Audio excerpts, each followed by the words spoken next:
It is 8:38 p.m. Tuesday evening, June 10th, 2025, Joliet, Illinois. I want you to look at this diamond crossing. We've got the Iowa Interstate Freight BICB is approaching Blue Island, Illinois to Council Bluffs, Iowa. Check out this diamond crossing, and I'll talk about it after he passes. The wheel flange of every wheel will have to go over the rails of the BNSF Railway we're looking at.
It is 8:46 p.m. on a beautiful Tuesday evening, June 10th, 2025, Joliet, Illinois.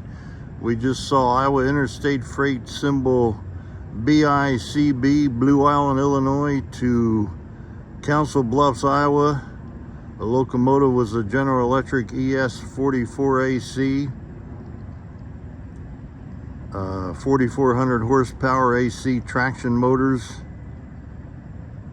This railroad was originally the main line of the Chicago, Rock Island, and Pacific Railroad. We're looking west, now we're looking east towards Chicago. And take a look at the diamond crossing. Every wheel flange of the Iowa Interstate Freight BICB actually had to go over the rails of, we're looking at the first two tracks of the BNSF Railway Chillicothe Subdivision, originally the main line of the Atchison, Topeka, and Santa Fe Railway between Chicago and California. The far two tracks are the Union Pacific Railroad Joliet Subdivision, originally the main line of the Gulf Mobile and Ohio Railroad between Chicago and St. Louis. And as you can see, every single wheel flange of Iowa Interstate Freight BICB actually had to go over the rails of the BNSF line and the Union Pacific line. There is no groove for the wheel flanges. And I call the Iowa Interstate Freight BICB the all-American freight because it has freight cars of every type. It even had containers tonight. Now let me tell you, and we're looking here at Joliet Union Station. It's a beautiful 71 degrees Fahrenheit at the moment. Here we're looking at UD Tower for Union Depot Tower. And I'll tell you about the diamond crossings in Joliet.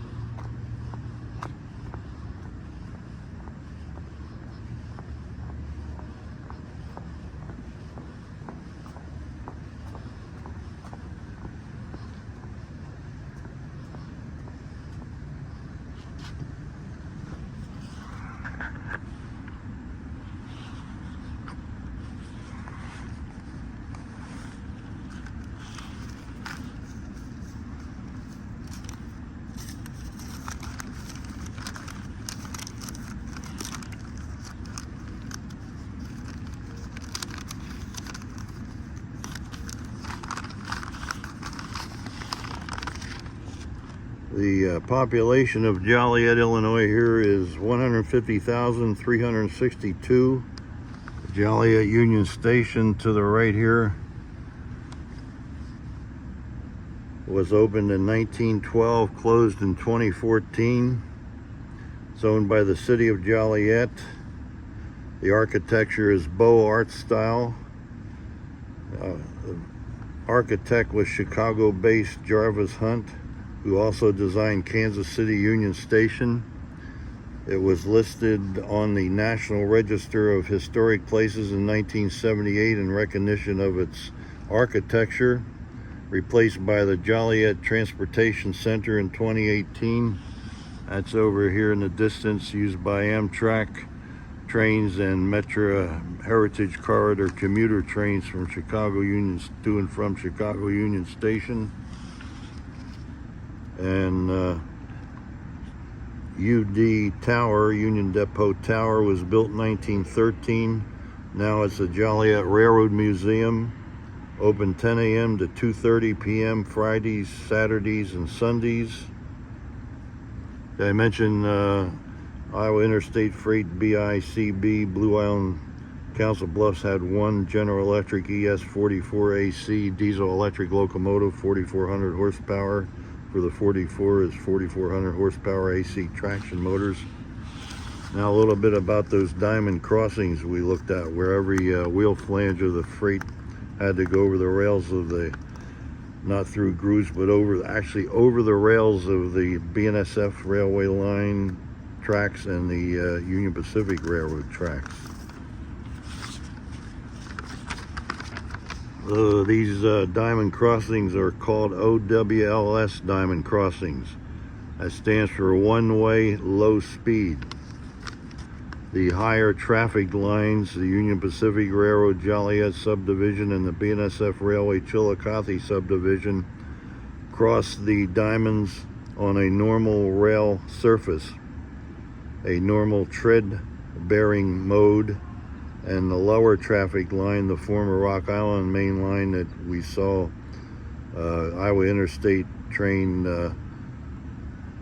BICB on, crosses over the higher traffic Union Pacific Railroad and BNSF Railway lines in flange-bearing mode with a speed at or below 10 miles per hour. The secondary run flange-bearing surface uses explosion-hardened manganese castings. The main runs use high-strength head-hardened rails. The high impacts associated with wheels jumping the flangeway gaps on conventional crossings are significantly reduced with the OWLS crossing by the use of flange-bearing ramps on the secondary track. The main line, this allows the wheel flange to run over the top of the main line, which eliminates the flangeway gaps in the mainline tracks. The elimination of the flangeway gaps and joints provides for a continuous running surface on the mainline tracks, allowing trains to run without speed restrictions. The one-way low-speed OWLS crossing is used where the secondary track, the former Rock Island main line, has low tonnage, speeds not exceeding 10 miles per hour, and very few trains. And that single track line we saw, Iowa Interstate Railroad, BICB, Blue Island, Illinois, Council Bluffs, Iowa, has one Iowa Interstate freight each way a day, plus maybe once in a while an extra unit ethanol train, and probably one CSX Transportation freight each way a day. Again, it is a beautiful Tuesday evening, June 10th, 2025, Joliet, Illinois, now 8:55 p.m., over and out.